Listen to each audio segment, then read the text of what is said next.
You're listening to A View from the Cheap Seats Wrestling Podcast.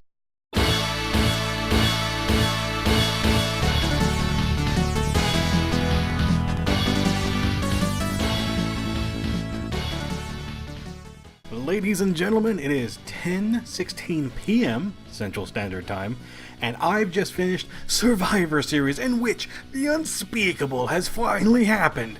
I was perfect in my predictions. Alright, joking aside, yeah, I actually was perfect in my prediction, except for the save for the random tag team match they had in the middle, but I figured the Bunny was going to win anyway, so I'm counting that as a win.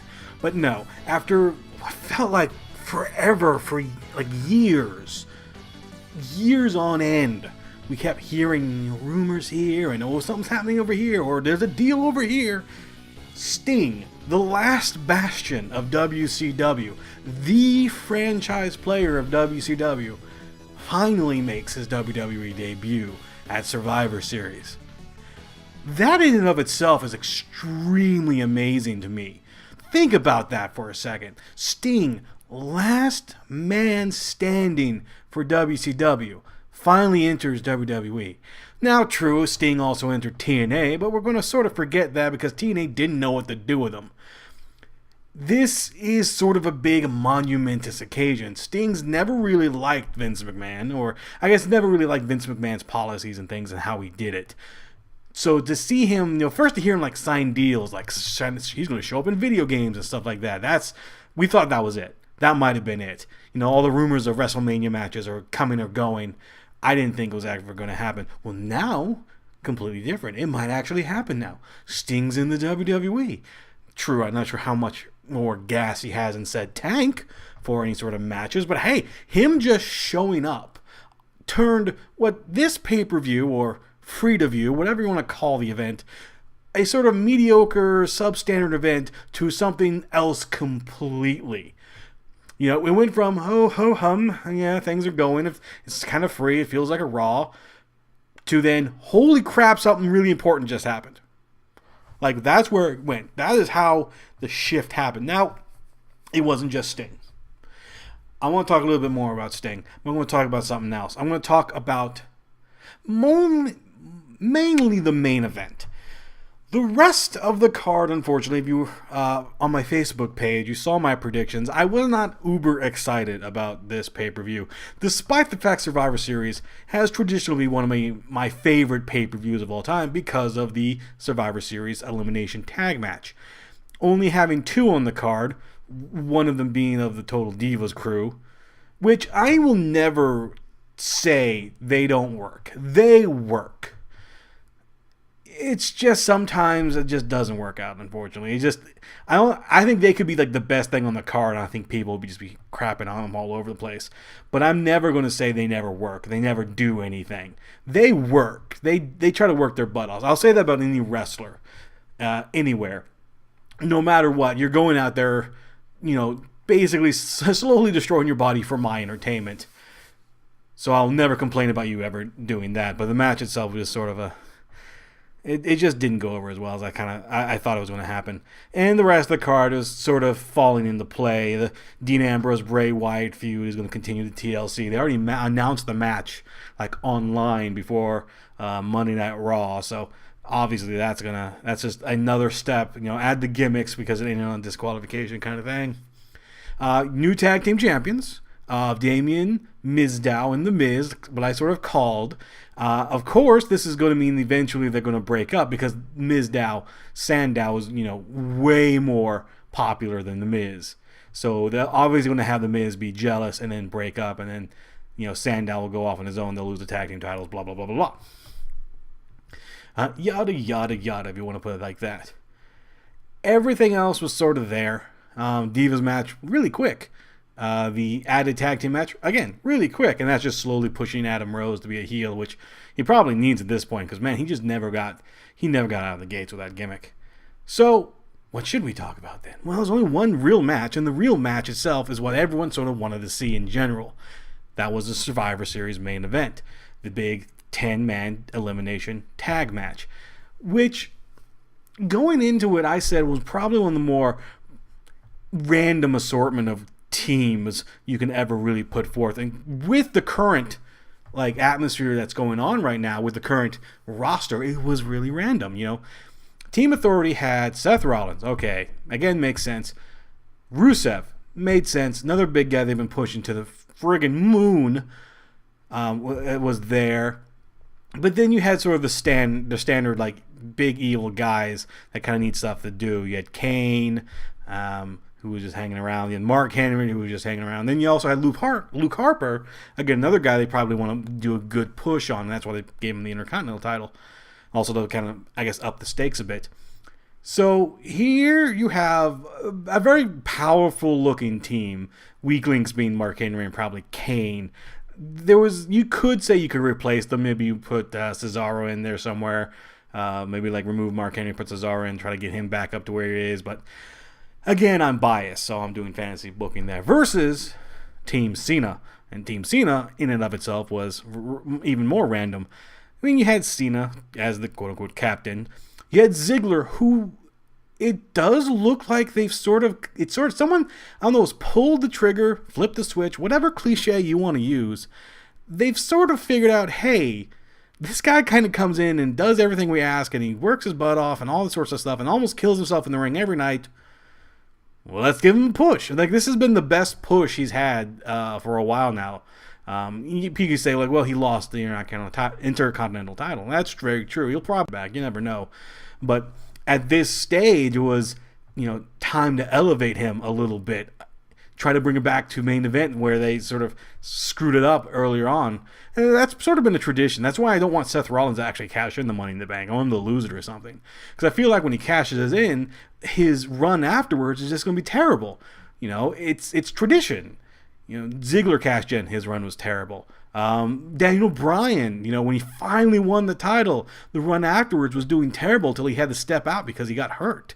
That sort of his injury sort of, in a weird way, saved him a bit because of that. So let's have Ziggler here, who's everyone's sort of been, slowly like trying to elevate them themselves. Like, yeah, push him. Maybe it's just finally clicked somewhere. He has been winning, so I can't call him Ziggler loses LOL anymore. So much for trying a new meme. Then you had who was it? You had the Big Show. Big Show always sort of has to be there. He's sort of floating around the main event area for some unknown reason, just kind of hanging around being the Big Show. And then what was it? See, I'm almost forgetting everyone else in the match. They had a lot of different guys, a lot of really good guys in there. But Eric Rowan was one of the guys they sort of added real randomly, and I honestly think it was the last minute. The more I think about it, the more I feel like Eric Rowan was like the last guy. They just needed someone, and they ran out. They're just like, well, he's now a singles guy. Throw him in there. Like, they probably wanted Randy Orton, or they probably wanted Daniel Bryan to come in. Unfortunately, though, Daniel Bryan is still injured, and he have no idea when he's coming back. He might have gotten I heard somewhere, but don't ask me where. It might have been PWI Insider, that he actually did have to get a second surgery somewhere around his arm or his neck. So, like, he's going to be out again for a while. He's doing a lot of rehab. I know he's doing a lot of that. But it's just so, like, hard for someone like that to get into the match itself. Then you had the other big player, another guy who sort of came back, Ryback. He came back actually at the Raw I went to. And they're going to, again, I guess, push him. He might be the next guy Rusev goes after, or he might be going after Rusev for the title and things like that. He might be the first guy that pins Rusev. Everyone's hoping he gets there till Mania. I don't know. Like, crossing my fingers if he does. I have no idea if he does. But so, again, this is a really randomly assorted team. And here's the funny part. They all kind of worked. The match in and of itself was amazingly entertaining. Like, they put something really cool together. Something that every snarky internet wrestling fan, sort of said, this is going to be crap, blah, blah, blah.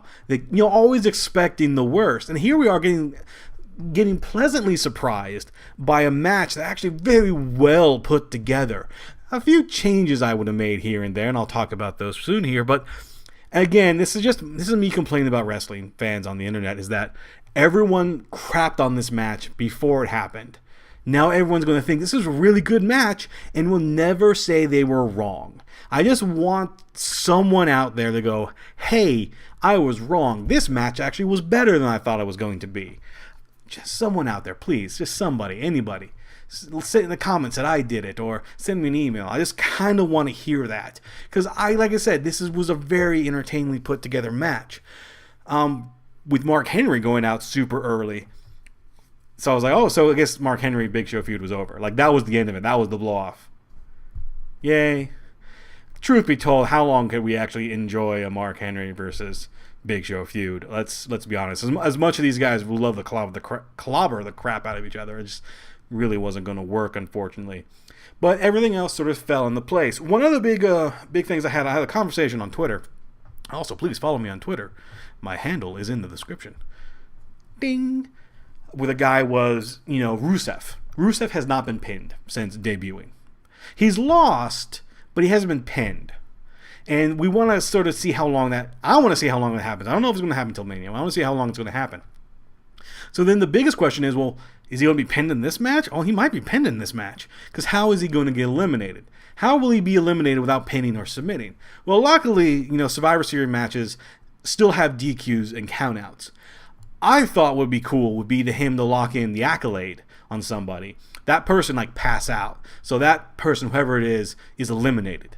Let's say he locked it in on Big Show. And oh my God, the Big Show's gone. Their heavy tank, their heavy artillery is gone. But then he holds it. He holds it to the count of 5, and then it doesn't break the hold. And all of a sudden the ref disqualifies him. So Rusev's eliminated. So you get 2 really quick eliminations that don't necessarily hurt anyone and actually sort of helps.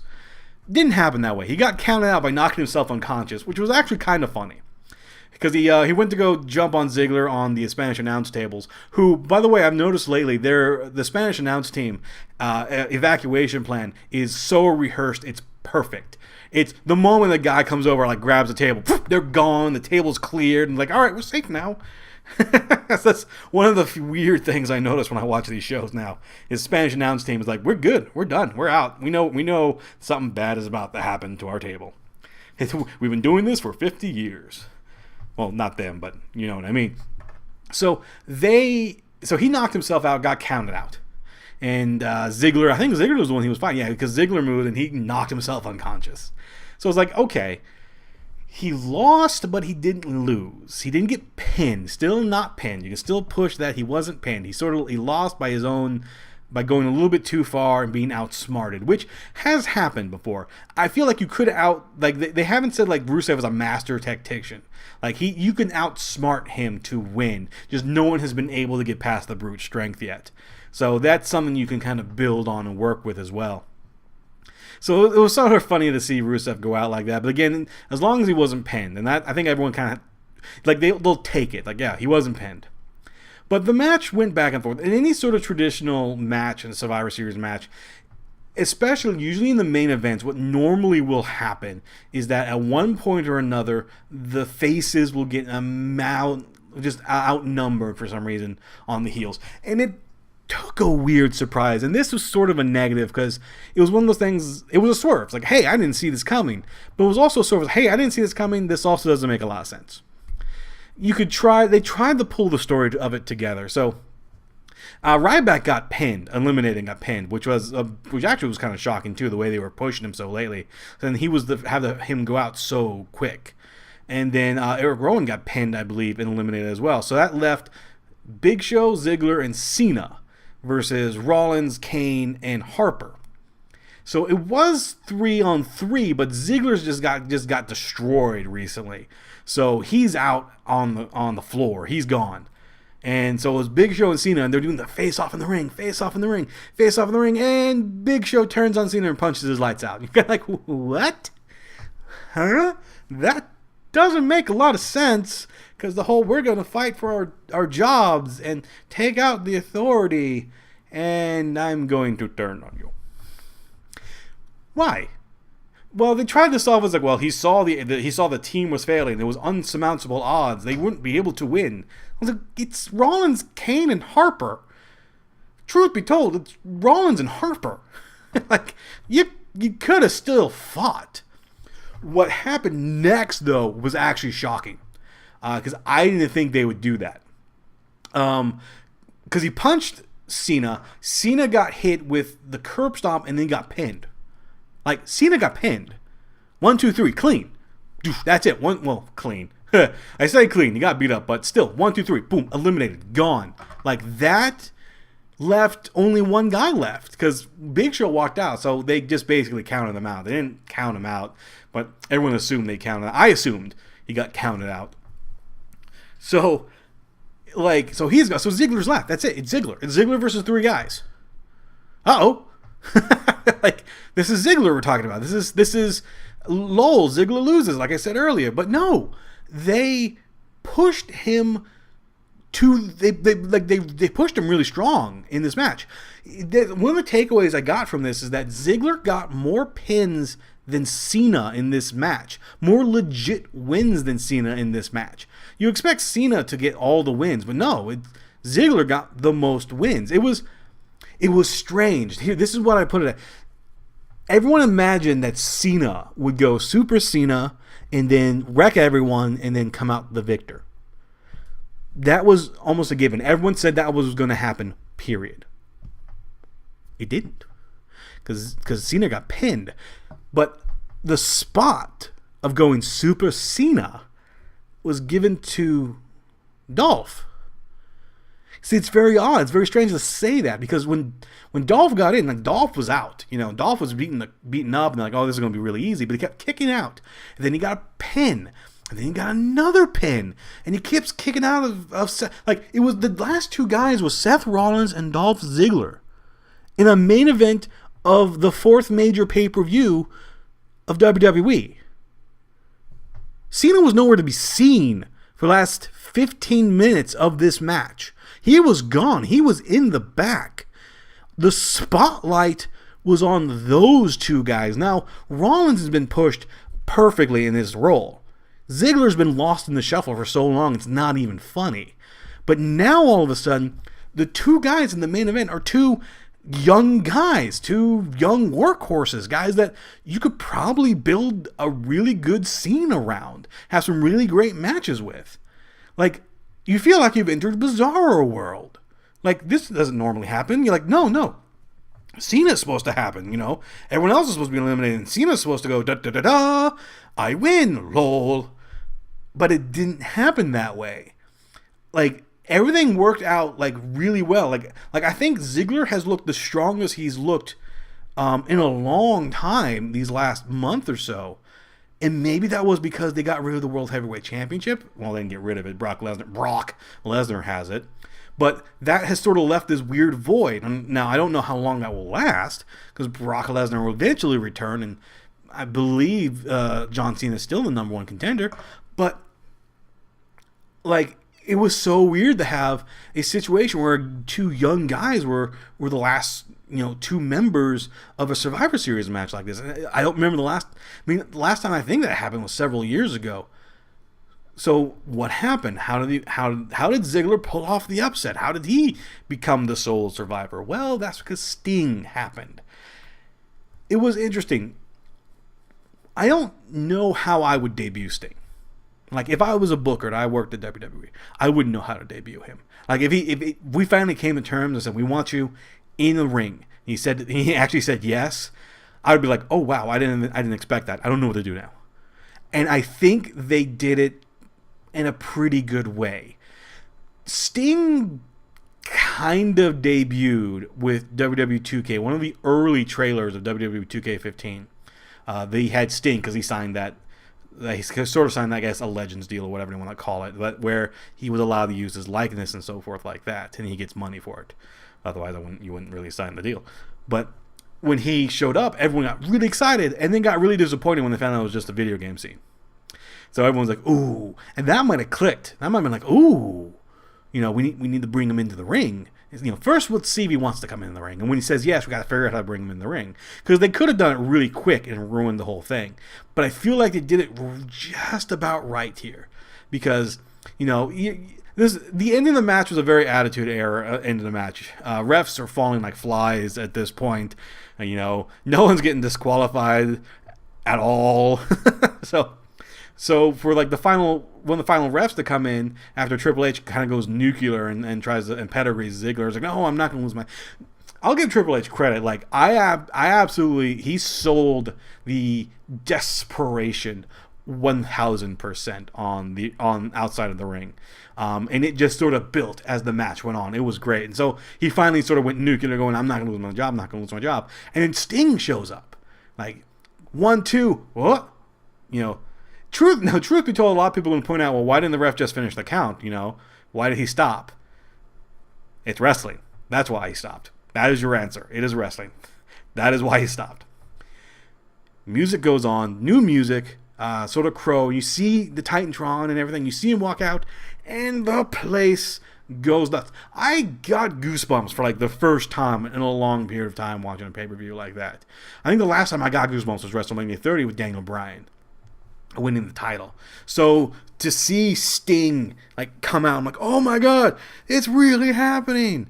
It's really happening. .gif or .gif. How do you ever want to say it? It's really happening. Like, yeah, I honestly don't think it was ever going to happen, just because it took so friggin' long. It took so long. I'm surprised. Like, I'm not sure if that's what they planned to do, but that's what happened. It took so long, it surprised people, and it got people excited. Now, I don't know what they're going to do with them. The whole idea behind the main event was the Authority was going to lose their jobs, or guys are going to be fired. So, and again, they pointed out on the show, like I pointed out I think last time, is that they're not really losing their jobs. They're just losing their control over Raw and SmackDown. They're still members of the company. They're not fired. And the only people that can bring him back is John Cena. I don't know why that stipulation was added, other than to cover plot holes in case they do come back. Of course, I don't know why John Cena would let them come back. Doesn't make a lot of sense. WWE for you sometimes. You never really know what things are going on inside of there. But Sting to come back and like, you can finally say now, this is it. That's it. That's the end of WCW right there. That's it. WCW is officially gone. See, despite the fact that Sting showed up in TNA for so long and did a run in TNA, he was still always a WCW guy. He will always be remembered as a WCW guy, the WCW franchise player. That's where he was. That's where it ended. But he was still hanging around, He never made that step. He didn't become DDP, eventually making the step in. He didn't become Scott Steiner, Booker T, and dozens of other guys who once worked WCW and eventually came over when WCW went under. No, he said, I'm not coming. I'm going to do what I need to do. And so for him, all these years upon years later, and there's been a couple of years, I'm not one to talk because I have one myself, but I did kind of see a bald spot. All right, that's enough of that. But for him to finally step through the curtain to be on the major shows for WWE now, that's it. The last remnants, the last spectrum of WCW is gone. It is officially gone. Some might say that's a good thing. Many will say it's a bad thing. I think it's kind of a bad thing. And I've explained that why before in my other shows. But it's also sort of a sad day. But it's also sort of an exciting day because it's what's going to happen. Is he going to have a match with Triple H? Weird. Like, that's a match I've never thought about before. Will it be any good? Does Sting still have it? Like, so it's funny because you have all these new questions now. All these new questions and they be answered. Like, why is he here? What's going to happen now? Like, my hope is we not get another heel authority figure. Eventually, we will get another heel authority figure. It's going to suck because that gimmick's played out. But hopefully in the next couple of weeks, I really do want a more straightforward kind of just shows every so often. There's no raw GMs or anything like that, and no, I'm putting you down kind of. And you get no heels in charge for a while. Let the heel authority rest. Let it rest. Let it just, because we've had them so often now, it's not even funny anymore. This is a perfect opportunity to let it rest for a while and try something a little bit different. Just a commissioner, a committee, whatever have you. Maybe Sting will gather up some guys. He's like, all right, you're the committee now. It's myself, Ric Flair, Mick Foley. Who else? Sergeant Slaughter, come here. You're a member of the committee. And have it deal with that. Like, that'd be new. That's interesting. Almost old NWA-esque, the committee kind of thing. Booking by committee. In any case, this was, if nothing else, in terms of being offered for free, the show was okay. But the best thing they did was do Sting's reveal at a free show. Because now, when free is over, and it starts up at $9.99 again in December, you might get people to buy it. You might say, hey, remember Survivor Series? Sting showed up. You don't know what's going to happen now. You don't know what's going to happen next. I don't know if it will work. The sort of the marketing of the network has not been very good, despite the fact I think it's a great deal. And that's not me plugging. I do think it's a great deal. $9.99 every pay-per-view. Okay, yeah, sure. What, every pay-per-view since? Yeah, duh. They just need to add a little bit more to it. Get more in more people to sign up. This might do it. This might not. I don't know. But I will tell you this: for a pay-per-view that I wasn't looking forward to, it ended spectacularly. I want to see what happens next. That's all I'm going to say about that. So, enough of my ramblings, enough of me being completely perfect in all of my picks. I hope you've enjoyed this show, and if you did, please like this video, share this video with your friends, follow me on Twitter, email me if you have any questions. I would love to hear from your fans. Discuss topic of a show, you got a question for me, anything. All that information is down below in the description. So until then, next time, thank you for listening to View from the Cheap Seats. I'm Brian, and I'll see you here next time.